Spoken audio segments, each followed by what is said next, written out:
오늘 아침은 어떻습니까? 좋은 날입니다. 좋다고 해야 좋아지는 것입니다. 요한복음 1장 1절에 태초에 말씀이 계시니라. 이 말씀이 하나님과 함께 계셨으니 이 말씀은 곧 하나님이시니라 라고 말씀해요. 하나님이 말씀이시고 말씀은 곧 하나님이시다 라고 했는데, 이 말씀이라는 말은 말의 높임말을 말씀이라고 합니다. 믿는 사람은 말의 축복으로 사는 사람들입니다. 그래서 말을 잘하면 그 말 가운데 하나님이 임재하시고 하나님이 주시고자 하시는 복을 주신다, 그런 말입니다. 우리 옆 사람에게 은혜 받읍시다 하고 인사하겠습니다. 은혜 받읍시다. 은혜가 된다고 말하면 은혜가 됩니다. 은혜가 안 된다고 말하면 은혜가 안 되는 것입니다. 떠나가는 것입니다. 오늘 우리가 살고 있는 이 시대를 삼무시대라고 합니다. 첫째는 무관심의 시대고, 둘째는 무책임의 시대고, 셋째는 무감동의 시대다라고 말을 합니다. 무감동, 무책임, 무관심, 이런 말은 성경의 말세에 그렇게 있다라고 말씀해요. 마태복음 11장 16절로 17절 말씀에 보면 이 세대를 무엇으로 비유하건대 아이들이 장터에 앉아 제 동물을 불러 이르되 우리가 너희를 향하여 피리를 불어도 너희가 춤추지 않고 우리가 슬피 울어도 너희가 가슴을 치지 아니하였다 함과 같도다. 그러니까 이 말씀은 무슨 말씀이냐면, 사람들이 다 나는 몰라 그렇게 말한다는 것입니다. 나 몰라, 모르는데요, 나와 상관없는 일이라고 그렇게 말들을 한다라는 것입니다. 나라의 일도, 직장의 일도, 사회의 일도, 교회의 일도, 이웃의 일도, 친구의 일도, 가족의 일도 자세히 들여다보면 다 나와 관계가 있는 것입니다. 그럼에도 불구하고 나는 몰라, 나와는 관계없는 일이고 상관없는 일인 것처럼 살아간다라는 거죠. 무감동, 무책임, 이런 것들이 세상에 만연되어 있다라는 것입니다. 그런데 오늘 성경 말씀에 보니까 하나님을 감동시킨 사람이 나와요. 그게 누구냐? 솔로몬입니다. 하나님을 감동시켜라. 그러면 하나님이 너를 감동시킬 것이다 라는 이 진리의 말씀이 오늘 성경에 있습니다. 오늘 본문에 등장하는 솔로몬은 여러분이 잘 아는 대로 하나님께 복을 무지하게 많이 받은 왕 중에 왕입니다. 하나님께서 솔로몬에게 탁월한 지혜와 지식을 주셨습니다. 그리고 부와 재물과 영광도 주십니다. 솔로몬만큼 권세와 부귀와 영광을 누린 사람은 그 이전에도 없었고 이후에도 그런 사람이 나올 것이라고 말씀하지 않습니다. 그러니까 전무후무했습니다. 하나님께서 솔로몬에게만 특별한 복을 쏟아 부어 주신 이유가 뭘까? 여러분, 성경을 읽을 때에 복을 받은 사람을 내가 따라서 하면 나도 복을 받게 되어 있습니다. 반면에 복을 못 받은 사람을 내가 따라서 하면 나도 복 없는 사람이 되고 마는 것입니다. 기도한 대로 응답되고 전도한 대로 열매 맺고 뿌린 대로 나고 심은 대로 거두고 행한 대로 갚으시는 하나님, 그 믿은 대로 되게 하시는 하나님이 반드시 복을 준 사람은 복을 받을 만한 이유가 있었으니까 받는 것이고, 저주를 받은 사람은 저주를 받을 만한 이유가 반드시 있었기 때문에 저주를 받는 것인데, 오늘 성경 말씀에 보면 솔로몬이 복을 받은 이유가 반드시 있었다라는 것입니다. 그래, 솔로몬이 특별히 받은 그 복의 근원, 이유가 뭐였냐? 첫째는 솔로몬이 하나님께 일천 번제를 드리죠. 그러니까 지금 이 신약 시대는 예배를 드린다 그런 말이에요. 하나님께 예배를 드릴 때에 솔로몬이 감사의 예배를 드립니다. 역대상 16장 34절에 보면 여호와께 감사하라. 그는 선하시며 그의 인자하심이 영원함이로다 라고 말합니다.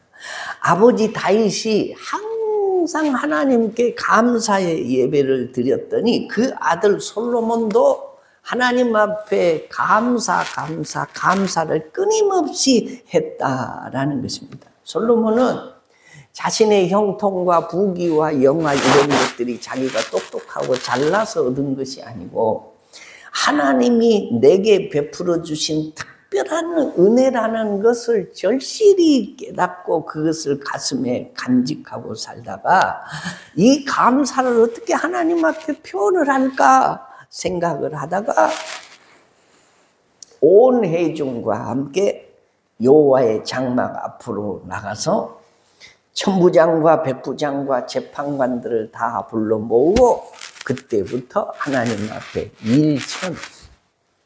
1000번의 제사를 하나님 앞에 드렸다라고 말씀합니다. 우리가 이 본문을 읽으면서 솔로몬 정도 되면 그것은 당연한 것이 아닌가? 이렇게 생각을 할 수가 있습니다. 그 큰 은혜를 입었으면 1000번이 아니라 10,000번이라도 하나님 앞에 제사 드려야 되지 않는가라고 생각할 수가 있습니다. 그런데 특별한 은혜를 입고도 감사하지 않는 사람이 어디 한둘이겠습니까? 큰 은혜를 받고도 당연한 것으로 여기고 그냥 넘기는 사람들이 많습니다. 그게 누구냐? 저와 여러분이에요. 알고 보면. 여러분, 내가 받은 지난주 말씀을 드린 대로 예수 믿는 사람이 받은 복, 특권 뭐지요?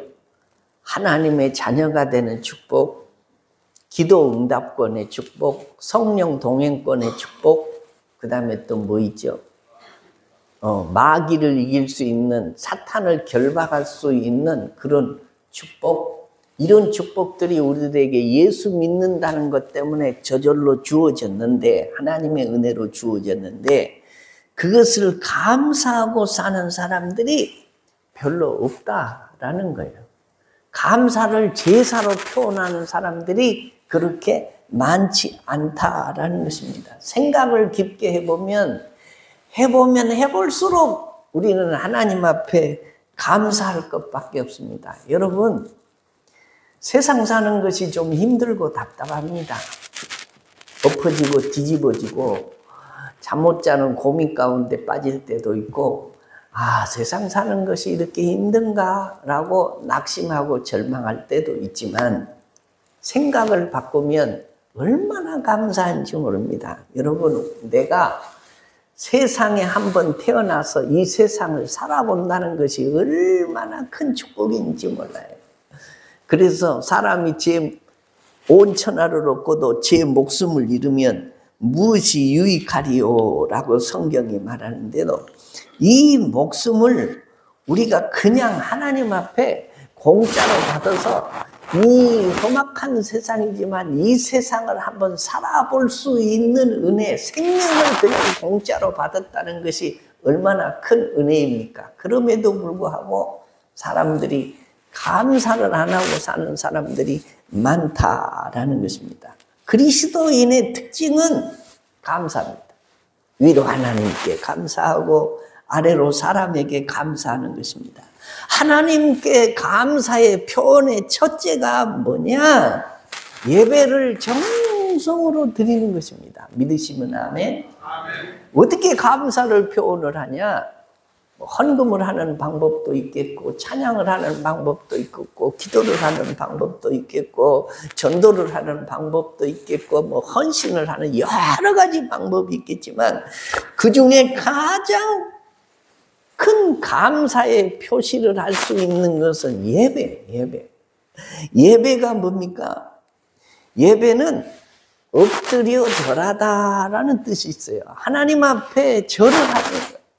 감사합니다. 감사합니다 하면서 고개를 안 숙이는 사람이 어디가 있어요?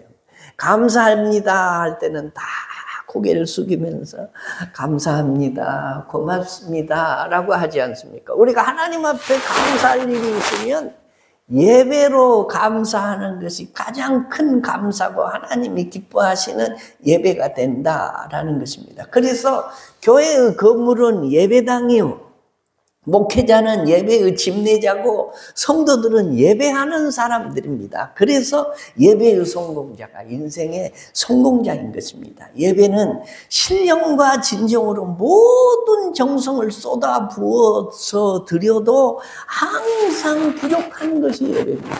그래서 예배의 태도가 중요한 것이에요. 예배를 드리냐 안 드리냐도 중요하지만 어떤 태도로 하나님 앞에 예배를 드리느냐가 더 중요하다라는 거예요. 그래서 우리는 예배하러 나올 때는 옷차림도 중요하고요.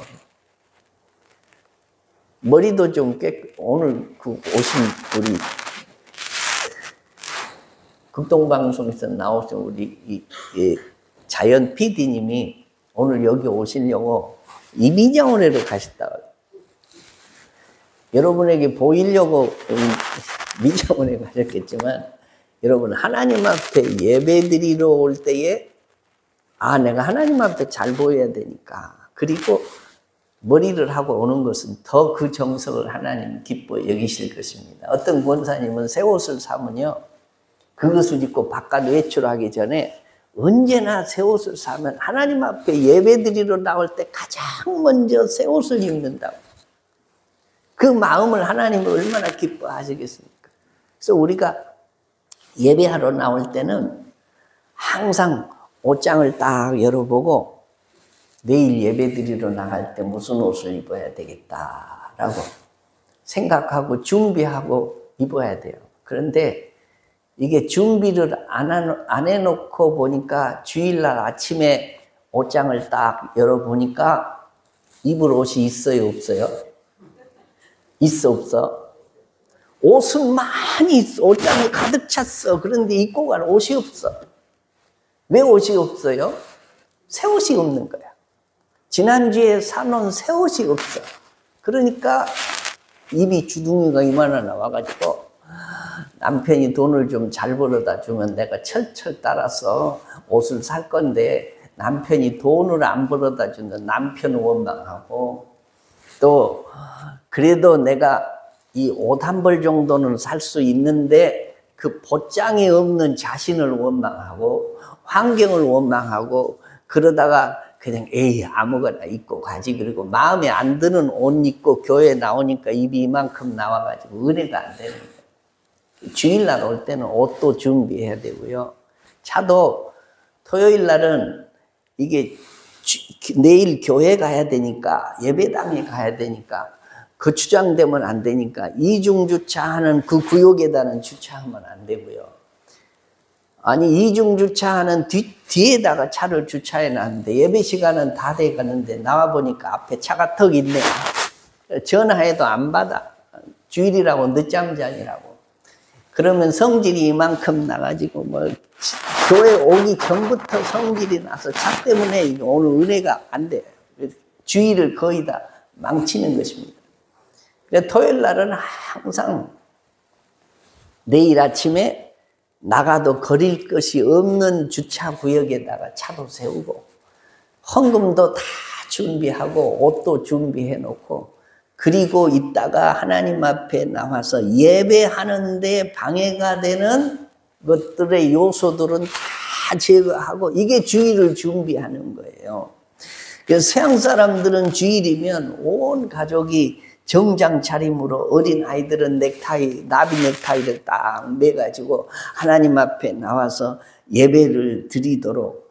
그러니까 이것이 예배하는 사람의 태도입니다. 하나님은 그 속 중심을 보시는데, 속 중심이 그러하면 외모도 그렇게 되는 거예요. 우리가 하나님 앞에 예배드리러 나올 때는 항상 새 옷을 입고 나오라는 말은 아니고, 내 옷장 중에서 가장 깨끗하고 가장 멋있고 가장 좋은 것을 입고 나와서 하나님 앞에 예배를 드릴 때 하나님이 네가 중심으로 나를 예배하는구나 하는 것을 하나님이 보시고 우리 예배를 받을 수 있는 줄로 믿으시면 아멘.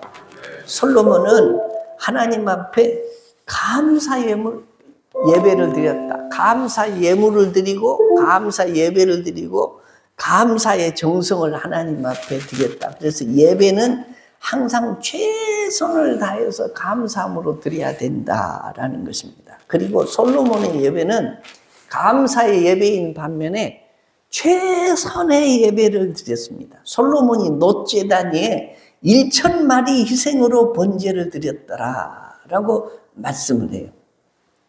우리 주님에 대한 솔로몬의 진정이 담겨져 있다는 것을 뭘로 알 수 있냐? 1,000마리의 소를 각을 뜨고 태워서 하나님 앞에 그것을 제사로 드렸다라는 겁니다. 솔로몬은 자신이 드릴 수 있는 최선을 다해서 힘껏 드리고 싶었던 것입니다. 남이 하는 것만큼 적당히 흉내내는 제사보다 내가 드릴 수 있는 최선의 것을 드리려고 생각을 했다라는 거죠.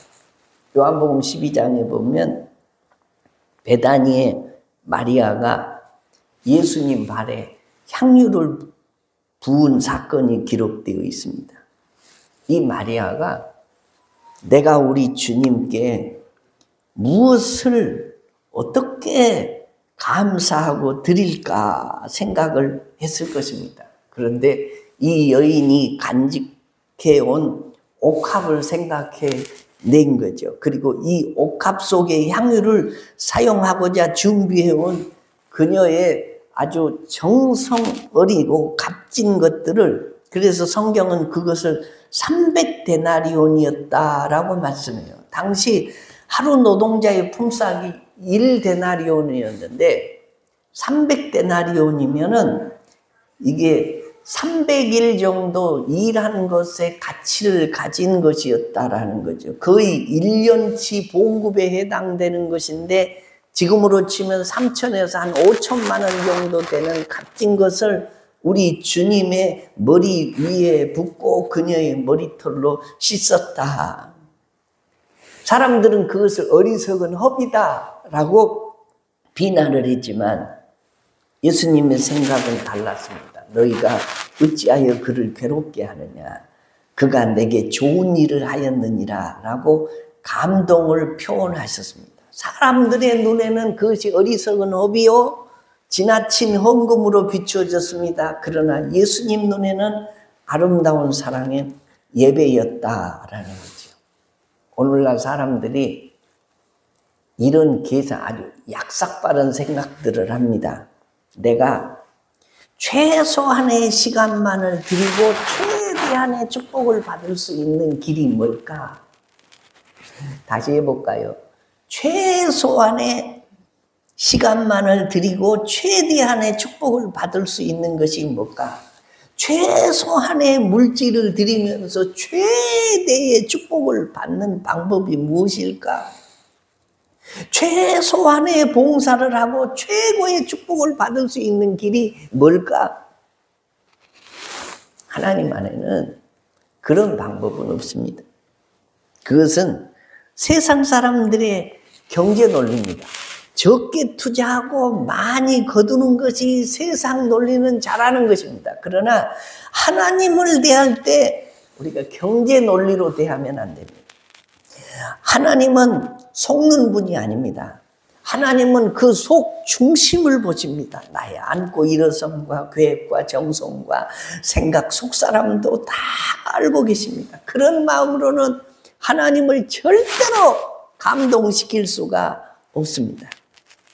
하나님께 내가 드릴 수 있는 최선이 무엇일까 생각하며 그 방법을 고민해 봐야 돼요. 솔로몬은 자신이 가진 것 중에서 중간치도 아니고 최선의 것을 하나님 앞에 드리고 그것이 하나님의 마음을 감동을 시켜서 하나님이 감동을 받으시고 네가 내게 원하는 것이 뭐냐? 라고 물었더니 솔로몬이 또 하나님을 감동시켜요. 부도 명예도 구하지 않고, 하나님, 내가 이 어릴 때 이 왕의 자리에 앉아보니 백성은 하늘의 별수와 모래수 같이 많고 백성들을 재판해야 되는데 나는 어둔하고 어리석고 지혜가 없는데 하나님, 내게 지혜를 좀 주십시오. 하나님의 선민들 아닙니까? 이들을 좀 잘 다스려야 되지 않겠습니까? 그랬더니 하나님이 또 감동을 받으셔가지고 지혜뿐만 아니라 사람들이 좋아하는 모든 것을 네게 쏟아 부어주마 라고 하나님이 솔로몬을 축복하셨다는 것입니다. 저는 아마 우리 교인들은 다 아시겠지만 이 헌금에 대한 설교를 거의 안 하는 편입니다. 맞아요? 틀려요? 인정을 안 하시네요. 저는 헌금에 대한 설교를 거의 안 하는 편입니다. 맞아요? 틀려요? 헌금에 대한 설교를 많이 해갖고 마치 상처받은 사람처럼 반응이 나와요. 사실은 우리 교회는 이게 헌금에 대한 부담이 거의 없습니다. 교회가 빚도 없고 빚을 낼 이유도 없고 또 헌금이 부족하지도 않고 우리가 선교할 만큼 하고 이웃 도와줄 만큼 구제하고 할 만큼 다 합니다. 그래서 돈에 대해서 뭐 액을 붓고 하거나 그런 교회가 아닙니다. 그런데 요즘에 교회들이 좀 이 IMF 이후에, IMF라겠다. 이 팬데믹 이후에 교인들이 한 20% 정도 줄어가지고 헌금도 덩달아 줄어서 어려운 교회들이 많이 있습니다. 그런데 우리 교회는 뭐 빚진 일도 없고 빚을 갚을 일도 없고 헌금이 부족하지도 않고 하나님이 필요한 만큼 다 채워줍니다. 근데 여러분의 손을 통해서 여러분이 그만큼 헌금 생활을 잘한다는 거예요. 제가 기도하다가 이번 부활주일에는 목적 헌금을 한번 할까? 그런 생각이 들었어요. 뭐 때문에 목적 헌금을 할까? 여러분 이거 보셨죠? 이거 액정이 색깔이 누래서 여러분의 눈이 좀 피곤하시잖아요. 그래서 제가 이걸 알아보니까 요즘에 나오는 고급으로 하려고 하면 4천만 원에서 5천만 원이 든대요. 이게. 와, 그 디지털인가 뭘로 한다면. 그러면 요 수준으로 해서 요 색깔이 안 변하게 하려면 400~500만 원이면 한대요. 그 중고는 한 100만 원에서 200만 원도 할 수 있고. 제 생각에 헌금을 안 시켜도 이거 우리 교회 재정으로도 할 수 있어요. 우리 재정 맡으신 분들 보면. 그래도 목사가 때로는 그런 생각이 들 때가 있어요. 교인들에게 너무 하나님 앞에 최선의 것을 많이 드리지 못하도록 목사가 막아가지고 이게 교인들이 복 받는 길을 내가 막는 것이 아닐까 그런 생각이 들 때가 있어요. 그래서 제가 설교 시간에 말씀을 드리는데 이번 부활주일 헌금에는 배도하지 마시고 거기다 조금씩 여러분 열심히 헌금하시잖아요. 최선의 것을 이 솔로몬이 드린 것처럼 내가 액정 저거 좀 바꿔버려야 되겠다 그렇게 생각하시고 조금씩 덧붙여서 하세요. 10만 원 하신 분들은 한 15만 원이나 13만 원이나 좀 하시고 5만 원 하신 분들은 7만 원이나 8만 원 정도 하시고 그러면 하나님이 우리 목사가 나를 복받게 하려고 이런 길을 열어주는구나 라고 생각하시고 조금씩 더 하시기를 주의 이름으로 축원합니다.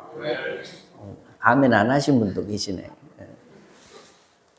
제가 여러분이 심은 대로 거두게 하시는 그 하나님의 영적 원리대로 신앙생활을 해서 여러분을 복받게 하고 싶어서 그렇다라는 겁니다. 솔로몬이 최선의 것을 하나님 앞에 드려서 하나님으로부터 엄청난 복을 받은 것처럼 우리도 너무 헐렁하게 하지 말고 조금 더 힘들게 해보자라는, 좀 더 최선의 것을 드려보자라는 것입니다. 하나님은 우리에게 당신의 가장 소중한 외아들까지 기꺼이 내주셨는데 아들을 아끼지 않으셨을 뿐만 아니라 아들과 함께 모든 것을 아낌없이 우리에게 선물로 주셨는데 이보다 더 큰 감동이 우리에게 어디 있겠습니까? 그런데 우리도 하나님이 감동하실 만큼 그래도 드려보자라는 겁니다. 그 중에 가장 큰 것이 뭐라고요? 예배. 하나님 앞에 예배할 때는 감사의 예배를 드리자라는 것입니다. 그리고 최선의 것으로 하나님 앞에 드려보자라는 것입니다. 우리들의 회복은 예배의 회복입니다. 살아있는데 하나님을 예배할 수 없다면 그건 살아있는 것이 아닙니다. 예배 없이 살아간다는 것은 상상할 수도 없는 일입니다. 하나님은 우리가 최선을 다해서 예배하는 것을 원하신다라는 것입니다. 사랑하는 성도 여러분, 예배 시간을 그냥 흘려보내지 마십시오. 예배의 성공에 목숨을 걸 만한 믿음들이 우리 속에 생겨나야 됩니다. 따라서 내가 하나님을 감동시키면 하나님이 나를 감동시키실 것이다 라는 이 믿음을 가지시고 예배를 소중히 생각하세요. 그리고 이 코로나 팬데믹 이후로 점점 예배가 힘을 잃어가는데 여러분의 개개인이 예배에 정성을 다하시고 감사함으로 예배하고 최선을 다해서 예배함으로 늘 예배 때마다 하나님을 감동시키고 하나님이 여러분을 감동하시는 그런 축복이 우리 신원교회 모든 성도들에게 있어지시기를 주의 이름으로 축원합니다. 우리 다 같이